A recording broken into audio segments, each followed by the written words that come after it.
right, so we have a lot of new friends at Faith Academy this year, and I am so excited about that. First, if you've been at Faith Academy for more than 1 year, will you raise your hand? If this is your first year at Faith Academy, will you raise your hand? Look at all those hands. That is a lot of new friends, okay? So something I wanted to talk to all of us about, because all of us are new to either 4th grade or 5th grade or 6th grade, I wanted to talk to all of us about what our culture is like at Faith Academy. Now, you may not even know what that word means, so we're going to talk about that first. A culture is the way of life of a group of people. We're a group of people, right? We're a pretty big group of people in here. And so we have some things that are going to be unique to us and this group in here, and I want to make sure y'all know what to expect so that we can have a terrific year. Now, here's kind of a definition for culture, the things that culture is about. Culture has to do with your manners and your rules. We've been talking a lot about rules the last few days, haven't we? Okay, that's part of our culture. Language, that means the language you speak, whether that's English or Spanish or a different language, but it also means how we talk to each other. Our habits or our customs, we have some customs here at Faith Academy that are different from other places. Like our uniforms might look different, and some of the different ways that we do things might be different than other places. That's part of our culture. And then a really important part of our culture is our religion and our beliefs. The name of our school is what? Faith Academy. In the name, we have the word faith. That has to do with what we believe about Jesus. So our culture, there are a lot of different parts of it. First thing I want to talk about, rules. You've been hearing a lot about this. Why do we have rules? Some of you love rules because then you know exactly what to do. I kind of like them because I like to know what's expected of me. I don't want to be surprised. I don't want to do the wrong thing because I didn't know what to do. And so I want to make sure that we know what to do. Now, here's why we have rules. One reason, to protect our learning environment. That means I want you to be able to learn in the rooms that you're in. I don't want it to be too noisy. I don't want it to be too distracting. I don't want you to feel unsafe.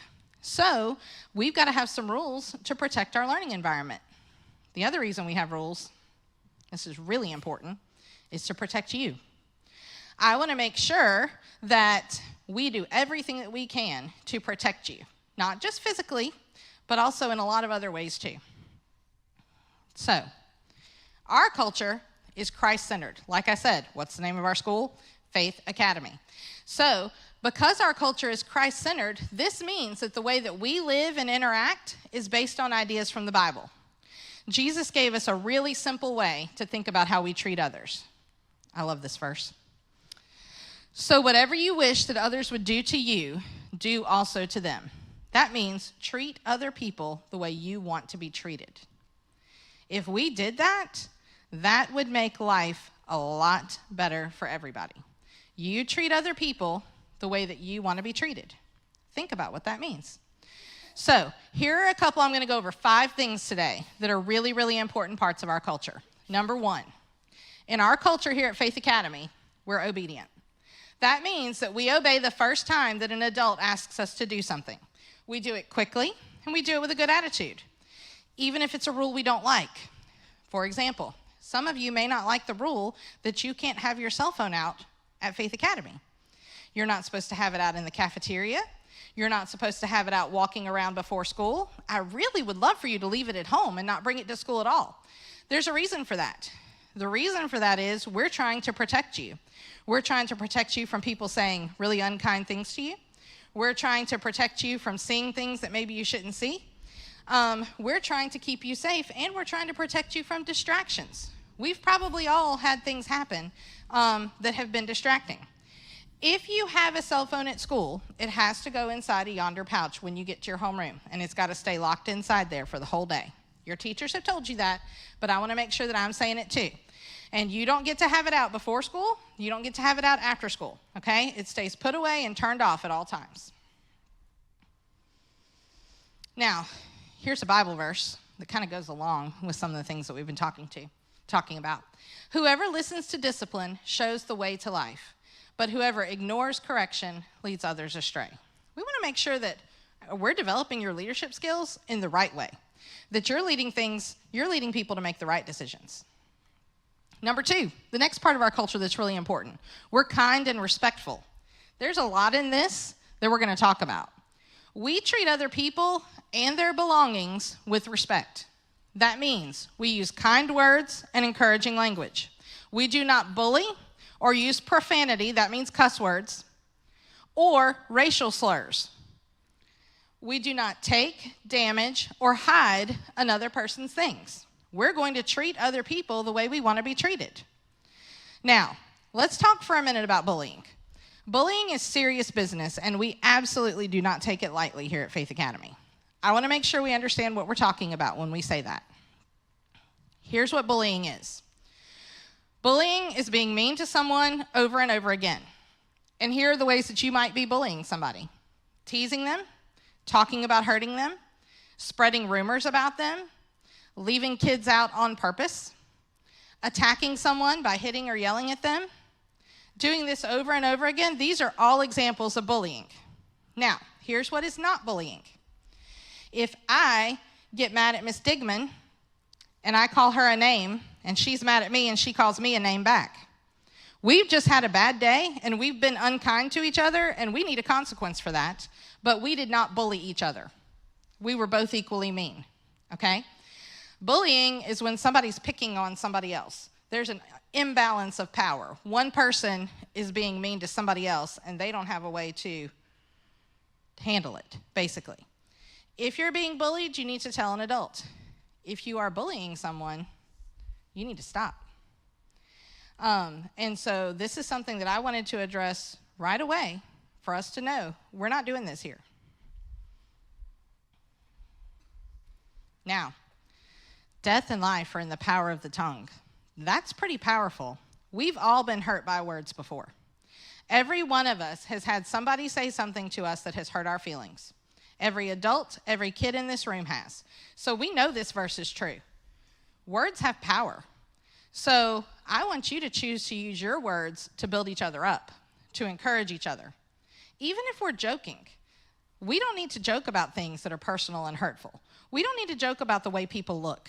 We don't need to joke about the way people are dressed, which we're all dressed pretty much the same here. That's one good thing about our culture. We don't need to joke about people's parents. We don't need to joke. Those are off limits things, okay? We're not doing that. So let's be really careful while we're choosing our words this year.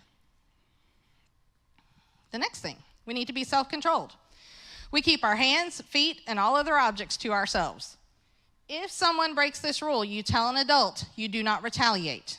Because if you retaliate, then you're in trouble too, okay? Self-control is super important. The Bible says, better a patient person than a warrior. One with self-control than one who takes a city. Did you know the Bible said that? It is better to be self-controlled than to be a warrior? Honest. We tell the truth. That means if an adult asks us something, we're going to be honest with them. And that's not just in the words we speak, that's also in the work we do. We are going to make sure we're doing our own work. We're not copying off of somebody else's test. We're not copying somebody's homework. We're not working together on an assignment that the teacher didn't give you permission to work together on, okay? We're doing our own work with honesty and with integrity. So whoever knows the right thing and fails to do it, for him it is sin. So if you know what the right thing is to do and you don't do the right thing, that's just as bad as doing a wrong thing. Number 5, we're responsible. We own it. We take responsibility for our work, for our actions, for our mistakes, because we're all going to make them, even the grown-ups. We're going to take responsibility for that and our messes. So if you leave a mess anywhere, that's your responsibility to clean up, not mine, not somebody else's. We're not afraid to admit when we're wrong, and we grow from it. We grow from our mistakes. And we're also on time and at school so that we can be successful. It's really, really, really hard to learn if you're not in the classroom.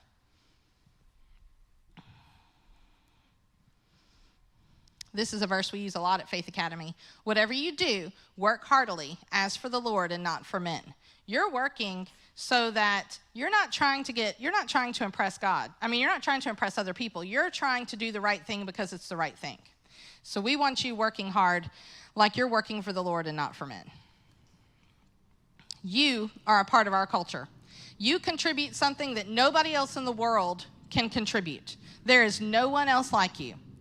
We need you here at Faith Academy, and I am so glad that every single one of you is here at Faith Academy. Our ultimate goal here is for you to learn more about who you are and find your purpose that God has created you for. So that's what we're trying to do here. That's why we want our culture to be safe, we want our culture to be loving, and we want you to be glad to be a part of the Faith family. And I know that this is going to be an awesome year. I'm very excited about how 4th, 5th, and 6th grade is going to run this year. You'll see me a lot. If you ever have any questions or need anything, let me know. And I will be more than happy to do anything that I can to help you, okay? All right. We're going to have a great day and a great year. Thank y'all for listening so carefully. Y'all did a great job today. Give yourselves a little round of applause.